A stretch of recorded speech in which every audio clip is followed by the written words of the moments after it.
On today's video, I'm going to show you how to make a simple microscope using laser beam. For today's video, first of all, you will need an eyedropper. Second, you will need a tape dispenser.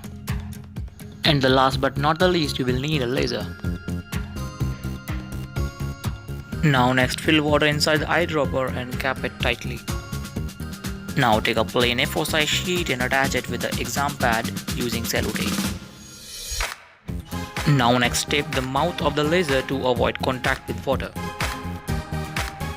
Now put some drops of water on the surface of the cello tape. Now after that, close the lighting of the room and put the screen parallel to the laser and watch this beautiful and amazing scene of unicellular organisms without any actual compound microscope. Thank you for watching my video, and please like and share it, and don't forget to subscribe my channel, The King of Experiments.